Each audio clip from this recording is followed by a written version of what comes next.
कर्म का सिद्धांत अत्यंत कठोर है। जहां अच्छे कर्म व्यक्ति के जीवन को प्रगति की दिशा में ले जाते हैं, वहीं बुरे कर्म उसी के पतन का कारण बनते हैं।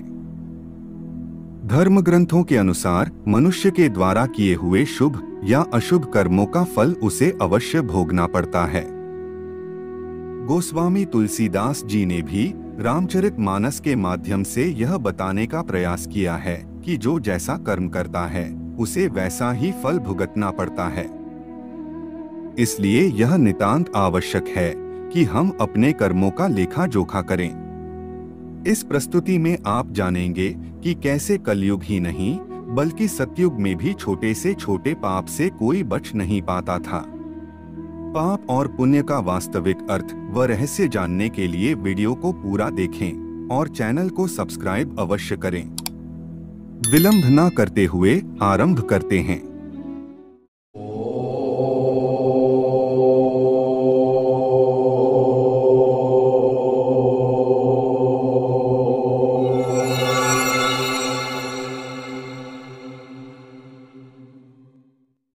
हमारा अगला जन्म कब, कहां और किसके रूप में होगा, यह सब कुछ हमारे कर्मों पर ही निर्भर करता है। अनेक जन्मों में किए हुए कर्म हमारे अंतःकरण में संग्रहित रहते हैं। वे संचित कर्म कहलाते हैं और उनसे ही प्रारब्ध बनता है। इसलिए भगवान श्री कृष्ण ने गीता में कर्म को प्रधानता देते हुए यहाँ तक स्पष्ट किया है कि व्यक्ति की यात्रा जहाँ से छूटती है, अगले जन्म में वह वहीं से प्रारंभ होती है। जो प्रकृति के नियमों का पालन करता है वह परमात्मा के निकट है, परंतु ध्यान रहे, यदि परमात्मा भी मनुष्य के रूप में अवतरित होते हैं तो वह उन सारे नियमों का पालन करते हैं जो सामान्य मनुष्यों के लिए हैं।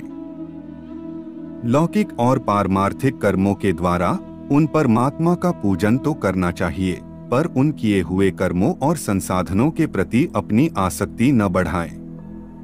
मात्र यह माने कि मेरे पास जो कुछ है उस परमात्मा का दिया हुआ है, हम केवल निमित्त मात्र हैं।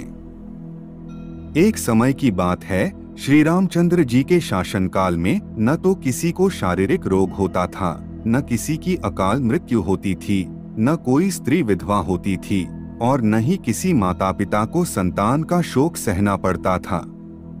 सारा राज्य सुखी और संपन्न था। इसलिए कोई व्यक्ति किसी प्रकार का विवाद लेकर दरबार में उपस्थित भी नहीं होता था। किंतु एक दिन एक कुत्ता राजद्वार पर आकर भौंकने लगा। उसे अभियोगी समझकर राजदरबार में उपस्थित किया गया। पूछने पर कुत्ते ने बताया कि हे प्रभु, आपके राज्य में सर्वार्थ सिद्ध नाम का एक भिक्षुक है। उसने आज अकारण मुझ पर प्रहार करके मेरा मस्तक फाड़ दिया, इसलिए मैं न्याय चाहता हूँ। कुत्ते की बात सुनकर उस भिक्षुक ब्राह्मण को बुलवाया गया। ब्राह्मण के आने पर राजा श्री राम ने पूछा, हे विप्रवर, क्या आपने इस कुत्ते के सिर पर घातक प्रहार किया था? यदि किया था तो इसका क्या कारण है? वैसे ब्राह्मण को अकारण क्रोध आना तो नहीं चाहिए। श्री राम की बात सुनकर सर्वार्थ सिद्ध बोले, हे प्रभु, यह सही है कि मैंने इस कुत्ते को डंडे से मारा था। उस समय मेरा मन क्रोध से भर गया था। बात यह थी कि मेरी भिक्षा का समय बीत चुका था, तो भी भूख के कारण मैं भिक्षा के लिए द्वार द्वार पर भटक रहा था। उस समय यह कुत्ता बीच में आ खड़ा हुआ। भूखा तो था ही, अतएव मुझे क्रोध आ गया और मैंने इसके सिर पर डंडा मार दिया। मैं अपराधी हूँ, मुझे दंड दीजिए। आपसे दंड पाकर मुझे नरक यातना नहीं भोगनी पड़ेगी। जब राजा श्री राम ने सभासदों से उसे दंड देने के विषय में परामर्श किया तो उन्होंने कहा कि हे राजन, ब्राह्मण दंड द्वारा अवध्य है, इसे शारीरिक दंड नहीं दिया जा सकता और यह इतना निर्धन है कि आर्थिक दंड का भार भी नहीं उठा सकेगा। यह सुनकर कुत्ते ने कहा, महाराज, यदि आप आज्ञा दें तो मैं इसके दंड के बारे में एक सुझाव दूं। मेरे विचार से इसे कालंजर के किसी मठ का मठाधीश बना दें तो यह दंड इसके लिए सबसे उचित होगा।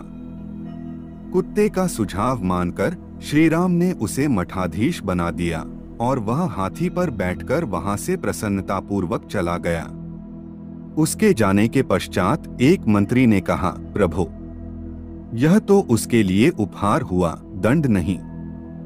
मंत्री की बात सुनकर श्री राम ने कहा, हे मंत्रीवर, यह उपहार नहीं दंड ही है। इसका रहस्य तुम नहीं समझ सके हो।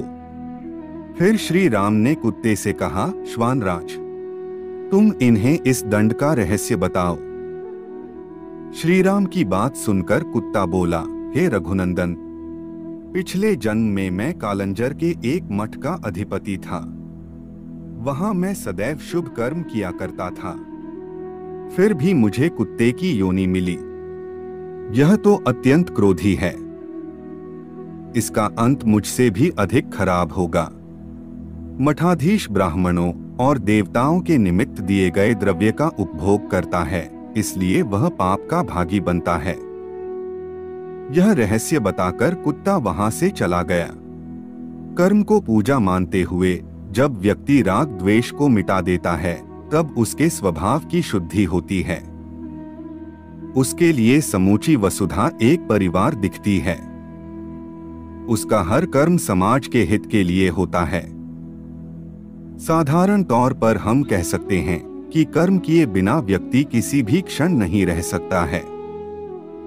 कर्म तो हमारे अधीन है, किंतु उसका फल नहीं। महापुरुष और ज्ञानी जन हमेशा से कहते रहे हैं कि अच्छे कर्मों को करने और बुरे कर्मों का परित्याग करने में ही हमारी भलाई है। किसी संत से एक व्यक्ति ने पूछा कि आपके जीवन में इतनी शांति, प्रसन्नता और उल्लास कैसे है?